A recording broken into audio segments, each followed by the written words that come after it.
When you choose to partner with a group for OB coverage, you want to ensure that your patients are seen by trained OB clinicians during their emergent hospital visits and that they become an integrated part of your care team to help reduce your risk profile and provide a better patient experience.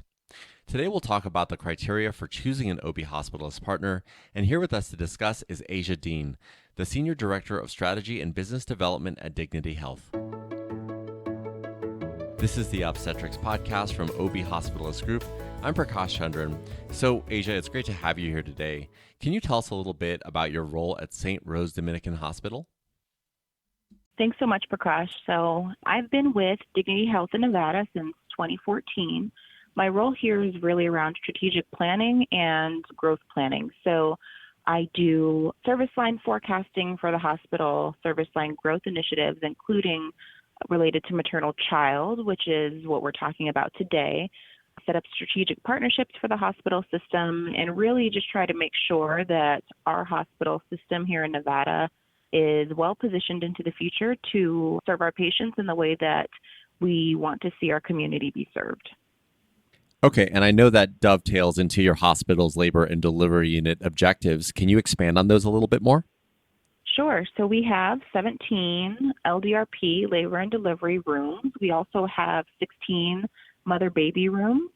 And additionally, our hospitals in Nevada have both level 2 and level 3 NICUs. And our labor and delivery units can get busy at times. And so we wanted to make sure that when we're at capacity, when we have unexpected emergencies, a mother comes in and needs care, and the community physicians are already busy serving their patients, or they might be in a GYN surgery, that we have someone at all times that is available to take those emergency situations as they come. And also to see patients who might come in and might not have an OB provider. There are cases where that happens as well. And so we wanted to make sure that as we thought about what do we need for the future related to OB hospitalist coverage, we had a group that could recruit our physicians for us, make sure that we always had consistent coverage, and then also be available to work with the community providers to meet their needs as well, and then to be educators for our staff. Okay, that makes a lot of sense. So is that what led you and your leadership team to want to transition to a national hospitalist program? So we decided to work with OBHG after going through an RFP process where we did get proposals from both national and local groups. And it wasn't really a decision of whether to go national versus local. It was really who can provide what the hospital needs and be a partner with our staff, our community physicians, and our administration and provide adequate coverage. And really, OBHG really harped on their ability to provide quality metrics, data support, and then also to be supportive to our staff from the educational standpoint. And then the ability and the need for the consistent coverage goes without being said, but OBHG has the tools and resources to provide consistent coverage. They have recruitment tools that the hospital needs for an OB hospitalist coverage model. And they just made the transition and implementation process very seamless and took challenges as they came. And their ability to recruit physicians was definitely a huge draw for us as we were working under kind of a time crunch and an unusual implementation timeline. So let's talk about the selection process itself. Were you a part of that in any way? Yes. So both from the standpoint of bringing OBHG on and then also the process of selecting providers as they came, interviewing providers, they were really great about having the hospital be involved in the interview process, keeping us up to speed along the way and making sure that we were always at top of mind from the hospital administration and from the clinical leadership standpoint at our hospital. They just were really great about making sure that we were super involved in the process. So, you spoke to your goals and objectives for labor and delivery. How did you evaluate the best fit as you move forward in this process? We looked at the coverage ability, and so how many providers does the group have available to help our hospital out? What's their track record? Are they in other Dignity Health or Common Spirit facilities? We did a lot of background research on credentials and the customer service aspect of it, and ultimately decided that for what we were looking for and what we needed, OBHG met that need. And can you talk to us a little bit about the importance of the OB hospitalist partner understanding both local and national goals and objectives? Sure. So, from a quality standpoint, we have objectives locally that we look at every month, every quarter, and we look at those with our community OB leadership through our med staff meetings. And so, for the OB hospitalist group to be able to come in, work very well with our community providers and the staff to be able to meet those quality goals, that's something that we were definitely looking for, and it was really a necessity when choosing a group to work with. And then from the national standpoint, Dignity Health is part of a national organization, a common spirit. And so we do have national goals from the quality standpoint that we want to look at as partners with our OB hospitalist group. And so they've been super helpful from that respect as well, just making sure that all of the data that we need, we have it, we're able to work with them, and that they are starting to look at national goals with common spirit and how they can best help serve from the national standpoint. So let's talk a little bit about the transition process itself. Talk to us about how that went from, working with a local group to now a national provider.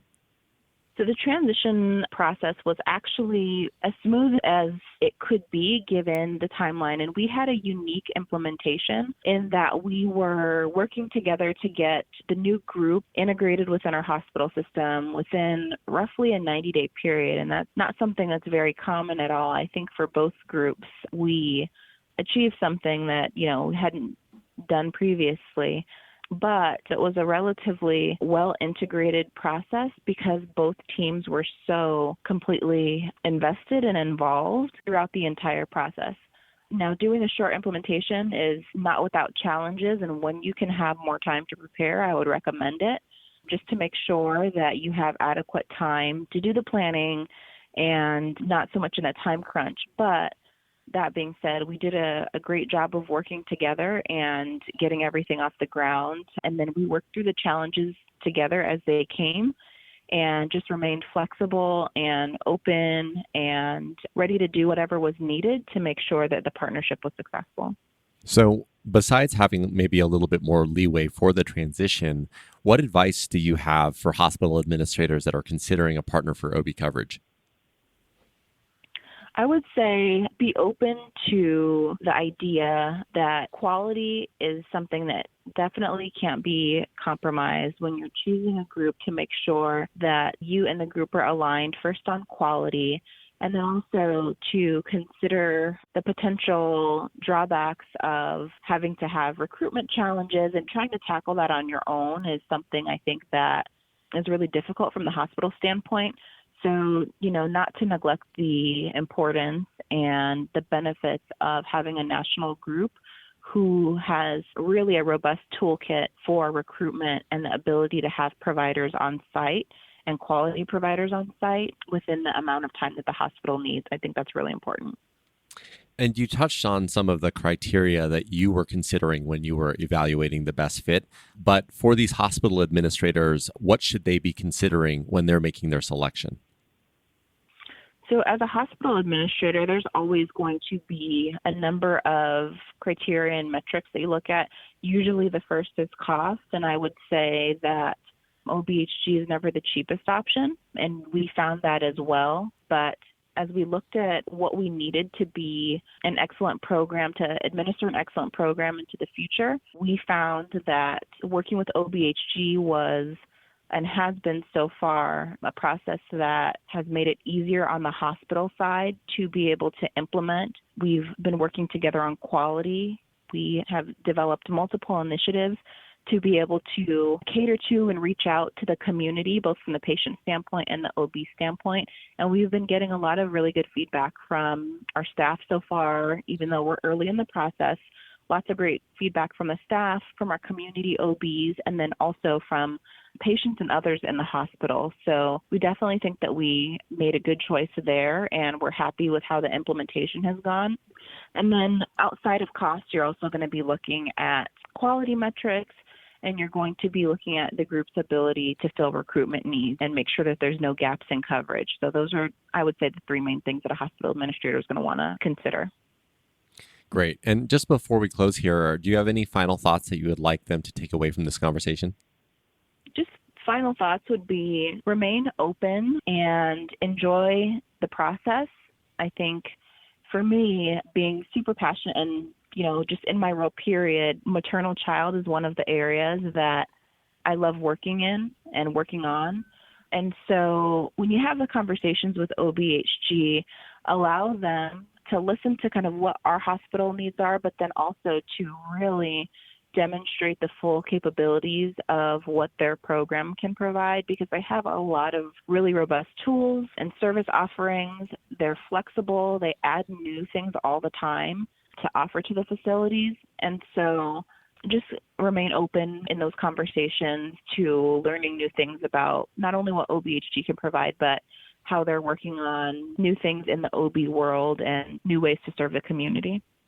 Well, Asia, I think that is the perfect place to end. This has been a truly informative conversation, so thank you so much for your time. That's Asia Dean, Senior Director of Strategy and Business Development at Dignity Health. To find out more about OB hospitalist coverage, please visit obhg.com. If you found this podcast helpful, please share it on your social channels and be sure to check out the entire podcast library for topics of interest to you. This is the Obstetrics Podcast from OB Hospitalist Group. Thanks, and we'll talk next time.